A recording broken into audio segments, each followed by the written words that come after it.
Don, your exclusive interview tonight with a woman who was left for dead 14 years ago. Linda LeBrain invited us into her home in Washington. We will tell you what she had to say up next. Today 6, On Your Side at 10, with 10 minutes of nonstop news. And the On Your Side forecast starts now. A shootout in Payette leaves a sheriff deputy injured and a suspect critically wounded. That shooting at the gas station also put a nearby school on lockdown. On Your Side's Chris Oswald is live with the details in tonight's big story. Good evening, John and Michelle. Things have certainly died down here at the Maverick at Highway 95 and 3rd Street North in Payette. It's a much different scene than what it was just a few hours ago. We're frightened, we didn't know what to do, and it's just so close to the office. Confusion and chaos as shots ring out at a Payette Maverick. I just panicked because I thought, what did I just get myself involved in? Shortly after 2, a Payette County deputy spotted a car wanted out of Ontario. It was parked near the gas pumps. The deputy exited his patrol car, started giving verbal commands, trying to get the suspect out of the vehicle. Within seconds, the suspect came out of the vehicle, wheeled it around, and started shooting at the officer. Fearing for his life and those around him, the officer returned fire, hitting the 24-year-old Fruitland man. The officer was also hit in the leg. Both were airlifted to the hospital. The suspect was shot and critically wounded. As officers from several departments converged on the suspect's car, police put an elementary school just a block away on lockdown. Obviously, we're a little bit concerned when there's gunfire. We're within a block, so yeah, there was definitely a danger there. The school spent about 90 minutes on lockdown, but the scene of the crime remained active for several hours as officers talked with witnesses, Maverick employees, and processed the scene. Now, back out here live, you're looking at Pump 10 at the Maverick gas station here on Highway 95 and 3rd Street, where the shooting actually took place. That's where the officer actually confronted this suspect. Now, Payette's police chief tells me that that officer were originally seeking that suspect because he apparently opened fire at a school near a school in Ontario. We expect to learn his name along with the officer's name tomorrow. As far as the officer's condition, I'm told that his injuries are non-life threatening. Reporting live from Payette tonight, Chris Oswald, Today 6 on Your Side. In just a moment, hear from a woman viciously attacked and left for dead along I-84 in Don's exclusive interview. But first, let's check in with Scott in the Weather Center tonight. Raining out there, Scott. That's right. Boy, it didn't take long for that rain to come on in. We'll look at the numbers coming up in just a bit. But first of all, Neil Allen weather picture of the day. And this is just a great shot, taking a beautiful photo of a bee going to a cherry blossom here, scented by Stacy Thornbrew. Great shot there. Blue skies in the background. That was earlier in the day, and then the clouds have rolled in. You can send your photos in for the Neil Allen weather picture of the day to iContribute at KIVITV.com. Well, Doppler radar showing a lot of green, some yellow in here too. Moderate rain has been blasting through the Treasure Valley. It came in rather quickly. Between a few hundredths and a tenth of an inch of rain has already fallen. And there's more to come tonight as the radar sweeps the skies. That rain will tend to increase. We're only in the 50s, but temperatures won't drop much more than they are now in some locations, but then they won't rise too much during the day tomorrow. The rain falls tonight. When you wake up tomorrow after 6 a.m., the rain is done and the sun will come back out, but breezy and cool. My extended forecast for the weekend is coming up. There are two different Linda LeBrains. Linda before her brutal attack and Linda after the attack that took place 14 years ago in Canyon County. She invited us into her home near Seattle to talk about recovery and restitution, among other things. It was the first time in nearly a decade that Linda has gone to that dark place that brings back so many painful memories. On the night of June 15, 2000, Linda LeBrain was driving through Idaho on her way to a vacation in Utah. Suddenly, a car with 4 people inside forced her off the interstate, got into her car, and then drove to a dark and secluded Canyon County road. The only female in the group made it very clear to LeBrain what their intentions were. And she says, "Get out on your knees and beg me for your life." And I did. I got out in the dirt, and I was already so bloody. And I said, "Please don't kill me. I have children, I have a family. Take everything." She says, "Oh, you bet we're going to take everything, and then we're going to kill you." The attack was brutal and vicious. 23 stab wounds. They cut all the fingers on my hand, grabbed my wedding ring, cut my throat, stabbed me 5 times in the chest. They left, only to return moments later to finish the job. I saw this car coming back. I leaned up against the car. I have no idea how I was still alive. And I waved at this car, and they came back, and John Werdeman just came and just slashed my shoulder and beat me with a metal baseball bat. And that's the time I thought, I better pretend to be dead. The attackers then set Linda's car on fire, leaving her to die in a pool of blood. I made a pillow of dirt for my head, and I prepared to die. Then Linda heard voices from what sounded like teenagers. Jared Marshall and a friend were on their way home when they noticed the flames. They found Linda lying near the burning car and pulled her to safety. Like a guardian angel, Jared still cares about Linda's well-being. Hey Linda, I hope you're doing well. I know times are kind of tough from time to time, but keep pressing forward and keep your hopes up. Wow. I love that boy. It's been a rough and rocky road for Linda LeBrain, but it's here on the waters of Western Washington where she can find her peace and quiet. I have sites where I go, like Elevated's half as far, Elevated ice cream, so I walk down and have a little ice cream. The pizza place is 2 blocks down. I go down and have a piece of pizza. It's always food-oriented, so that I can make the walk. But even in this quiet coastal town, Linda still deals with trust. I trust my husband, and I trust a few close friends, but I don't trust strangers. I don't know why I trusted you. It's all in the smile, I guess, right? Her motivation for allowing us to be the first strangers into her home was simple. It's an unbelievable story. I appreciate that you wanted to give me a voice. LeBrain has not been able to work for nearly 8 years and is clearly frustrated when realizing the chances of seeing her attackers' restitution money is slim to none. The bureaucracy has been appalling. The longer she waits, the longer the list of bills grows. I need help, and I don't want to feel like a beggar because I've lost everything. And I've been willing to come back to Idaho to help the state of Idaho. So for now, she finds comfort through poetry and music, and every once in a while from the hundreds of people who wrote her words of encouragement in the days that followed the attack. Like this one. It's just, this is kind of a very short one, and it's from the Andersons in Eagle, Idaho. Dear Mrs. LeBrain, I know the loving people of Idaho are praying for your speedy and thorough recovery. God bless you. We're thinking of you. And if you ever find yourself thinking Linda LeBrain was just the victim of being at the wrong place at the wrong time, don't ever tell her that. I was on a highway of the United States of America. I was not in the wrong place. I have a right to drive on the United States highways. I have a right to drive alone, unarmed, and not expect to be pirated off of the highway. Just a couple of times where you saw her anger visibly come out. And Understandably. talking about that. No, she was not.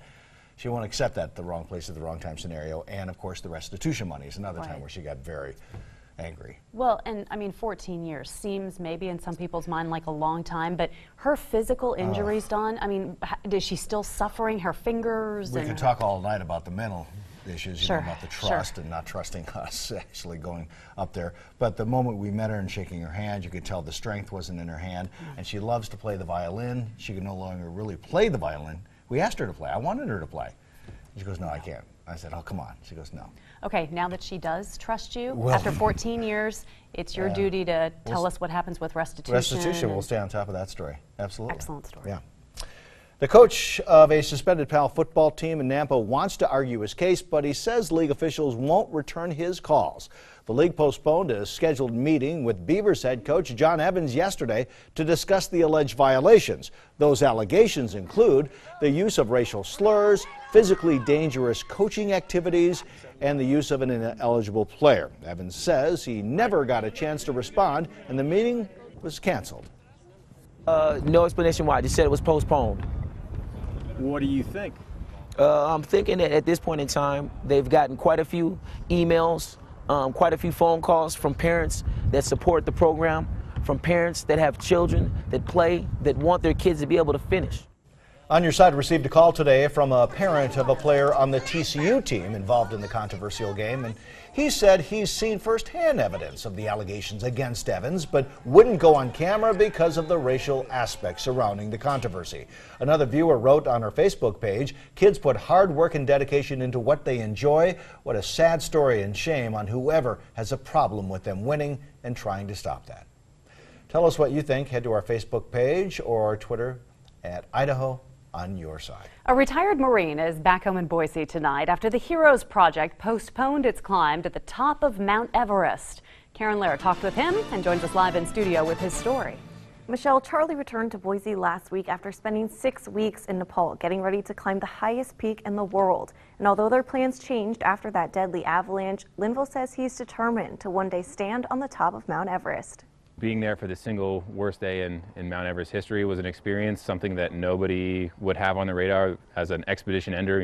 Your health or weather or something like that. But having an avalanche wound so many and kill so many individuals wasn't something we predicted. Retired U.S. Marine Staff Sergeant Charlie Linville is now back home in Boise after spending 6 weeks in Nepal on a mission with the Heroes Project to climb Mount Everest. Linville's group was roughly 1 mile from the mountain at the time of the avalanche that took 16 lives. When they came back, our ship had made the decision that they didn't want to climb the mountain for the year out of respect for the fallen ones. And so whatever they said, is what we stuck by them, and that's what it was. The expedition was over and come back next year. Linville says as a military man, he's not a quitter, even running a triathlon 3.5 months after his leg was amputated. Just because there was one, albeit severe incident on the mountain isn't gonna, force me to stop climbing. And if there's one thing he is sure of, one day I will stand on the top of Mount Everest. He hopes his journey inspires other wounded vets to not let physical disabilities stop them from reaching any goals. It's possible, you can do it. It's possible for everybody. You just have to be mentally tough and find that hope and inspiration and then run with it. Charlie will join the Heroes Project next March as they head back to Nepal for another attempt to climb Mount Everest. Live in studio, I'm Karen Lair, today 6 on Your Side. Kuna High School football player Boone Bartlome, who broke his neck during the November football game, was honored at his school tonight during the district track meet. The El Cora Shriners and one of Boone's teammates presented him with the honorary All-Star jersey, of course his number on it. The jersey signed by the whole team as well as coaches. Boone says he is thankful to have the continued support of his fellow cavemen and has already picked out a spot for the jersey. That's going in my man cave that I got set up now. It's always cool, it just continues, you'd figure it'd slow down after a while, but it just keeps coming and coming and coming, so it's an awesome feeling. Ladies and gentlemen, Boone Bartlome. Boone, as you can see, still wheelchair bound, but he says that he is working so hard every day toward making a full recovery.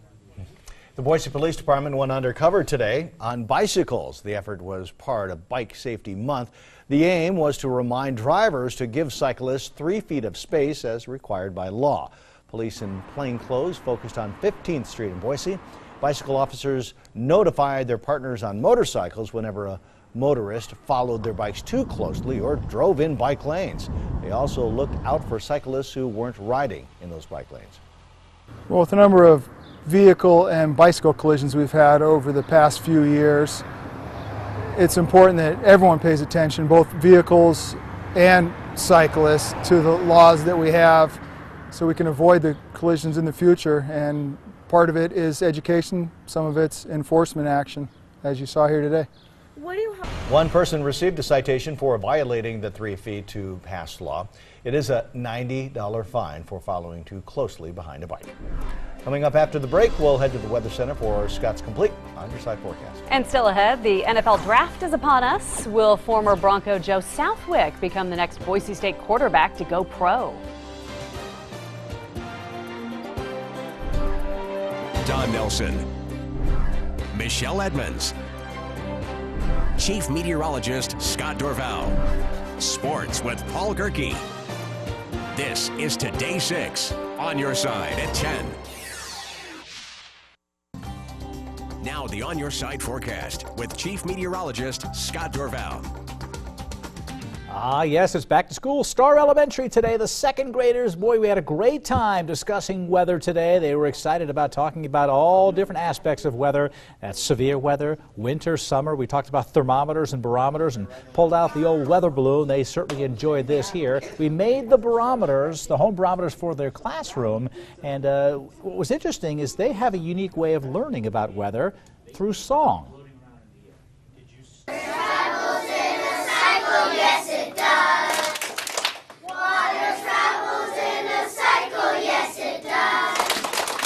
It goes up as evaporation, from the cloud as condensation, it goes down as precipitation, yes, it does. Thank you, Mr. Doral. Woo! I love that. You bet, guys.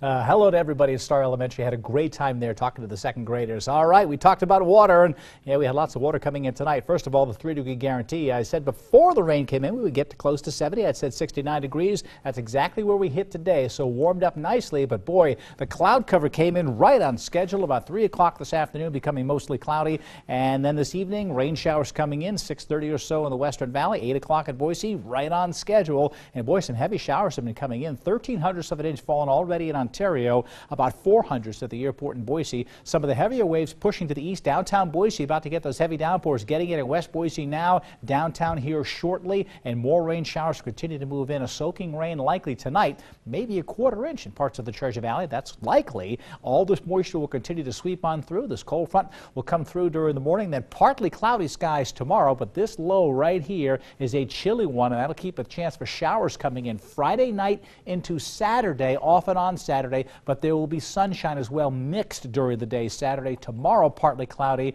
and then Saturday that chance for a shower and chilly. Sunday looks better. It will dry on out. We'll get a lot more sunshine during the day Sunday.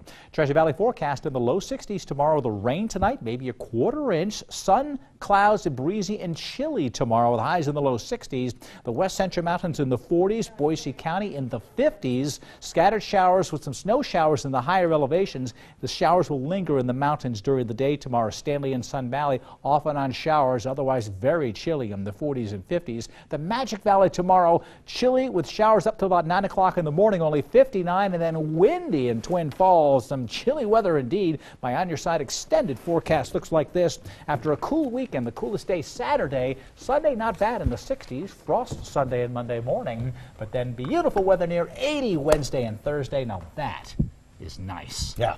Like Look it. forward to that. So Gerke's been at the computer all night. Yeah, just checking the NFL draft. I actually haven't left since the 6 o'clock show. He's been right here. I'll get you up to date on the NFL draft in a second, but first, the Steelhead season is on the brink. Find out if Idaho could survive Game 5 next in sports. Now, the Allergy Report, brought to you by Boise Valley Asthma and Allergy Clinic. Well, the pollen count was in the extreme category yesterday at 175. Today, almost the same, 174, mostly pine. It is that tree pollen again. Everything's still blooming. The good news that I've been talking about is the rain coming in with a good soaking rain that we're getting in the Treasure Valley, likely to wipe out a lot of this pollen, at least temporarily, should knock that number down tomorrow. It may not show up in the count tomorrow since there's leftover pollen that's already being captured, but it is definitely good news that the rain is falling. Now Steve's Hometown Sports with Sports Director Paul Gerke. Earlier this week, Steelheads forward Galen Patterson told me his goal was not to go back to Anchorage to end the Western Conference semifinals in Boise. I don't think this is what he had in mind. Do or die for Idaho tonight, trailing the best of 7, 3-1. The Steelies need to beat the Aces in 3 straight. The first period was incredibly boring. I had to watch the whole thing, so I won't make you watch any of it. Let's go to the second. Still scoreless until Charlie Dodero finds Brett Robinson cutting like Edward Scissorhands. Robinson buries it into the gaping abyss to make it 1-0 Idaho. Just moments later, though, things get a little chippy. Russ Sienkiewicz takes out his man. That prompts Aces defenseman Drew McKenzie to ask Russ what he's doing later tonight. He says, "I'm going to Fatty's." Drew says, "No, you're a fatty." Then Russ heads up 8th Street and plays Matador. And then it pretty much turns into closing time at Dirty Little Roddy's. Still 1-zip later in the frame when Alaska draws even. Alex Belzile punches a rebound past Josh Robinson. 1-1 after 2. The Aces would add another in the first minute of the third and hold on to win it 2-1. They take the series 4-1. Idaho's season is over. Well, sports isn't over. I hope you like the sound of my voice because we're just getting started. After we pay some bills, I'll take you to Radio City Music Hall to update the NFL draft. Plus, could Joe Southwick be NFL bound? His answer may surprise you. After 4 months of anticipation, prognostication, and simulation, day one of the 2014 NFL Draft is in the books. The first 32 players are off the board. Defensive end Jadeveon Clowney went number 1 to the Texans. Auburn tackle Greg Robinson selected second, followed by UCF QB Blake Bortles. I can hear Karen cheering upstairs. Clemson wideout Sammy Watkins, and then Buffalo linebacker Khalil Mack. Johnny Manziel fell all the way to 22nd. The Cleveland Browns traded back into the first round to get him, just like the Vikings did to snag Teddy Bridgewater at 32. Fresno State signal caller Derek Carr is still available when the second round begins tomorrow, as is Boise State standout DeMarcus Lawrence. Former BSU QB Joe Southwick is not at Radio City Music Hall, but will he find his way onto an NFL roster? His answer may surprise you. Joe's been working out in the Bay Area, rehabbing his ankle at California Strength with well-known coach Dave Spitz. Once healthy, Joe tapped another coach to alter his throwing mechanics, and the results have caught the attention of multiple NFL teams. The next step, getting back on the gridiron. You know, we didn't get spring ball this year. All the guys that graduated, you know, it was just train, and lift and run, and you miss football. Quarterback-wise, I'm the best I've ever been. I've been working with a quarterback coach here by the name of Will Hewitt, and we've changed some things. I'm excited to see the difference because I know the film I put out as a player will be different than where I am now. I'm very confident I'm a better quarterback now. It seems unlikely that a team will spend a draft pick on Southwick, but he should get at least a mini-camp invite this fall. And even if the NFL doesn't pan out, Southwick isn't going to hang up his cleats. He said he'd be happy to continue his career in another league. Everyone I've talked to, you know, Coach Pete or the new staff, their recommendation, and, you know, I completely agree with it, is try to play as long as you can. I mean, I'm out the rest of my life to go out and try to get the best job I can or pursue any kind of business avenue. But for now, I mean, it's really just continue to have fun and playing the game that I really enjoy. You know, if I can do that for however many more years, I'm all in. One of Joe's targets last season, 6'3" wideout Aaron Burks, is also in the mix this weekend. Burks has been busy since the 2013 campaign ended. He spent some time in Seattle for his pro day, returned to Boise to train at the Blameyer Complex, then went home to Grand Prairie, Texas to work out for the Dallas Cowboys. Aaron told me a handful of NFL teams have shown interest, but his eyes won't be glued to the TV. I'm probably not going to watch the draft other than the first round. Plan is just to go golfing and keep the phone on loud. Not a bad idea. Burke said a couple NFL teams think he could be picked in the 7th round, but most are dubbing him a priority free agent. Former Bronco nose tackle Ricky Chongachu has seen his stock soar this offseason. His agent has made the 6'3", 300-pound lineman unavailable to the media, but did tell me he fully expects Chongachu to be signed to an NFL roster by Saturday night. He said interest in his client is high, and if Ricky isn't taken in late rounds, he'll be snatched up very quickly. Chongachu made a career-high 52 tackles in his senior season. Finally tonight, the Boise State softball team fell at San Diego State 4-0. The Broncos' 8-game winning streak snapped, but they still control their own destiny. Win the final 2 games against the Aztecs, and Boise State will be NCAA tournament bound. Rounds 2 and 3 of the draft tomorrow. Keep it right here on today's 6. Yeah, he goes snappy tomorrow. DeMarcus Lawrence might go quick tomorrow. So that'd be fun don't to see. tune in late. We won't. Here's a live look at Boise from the Ford Dealers Tower Cam. Change is on the way. Scott's back next.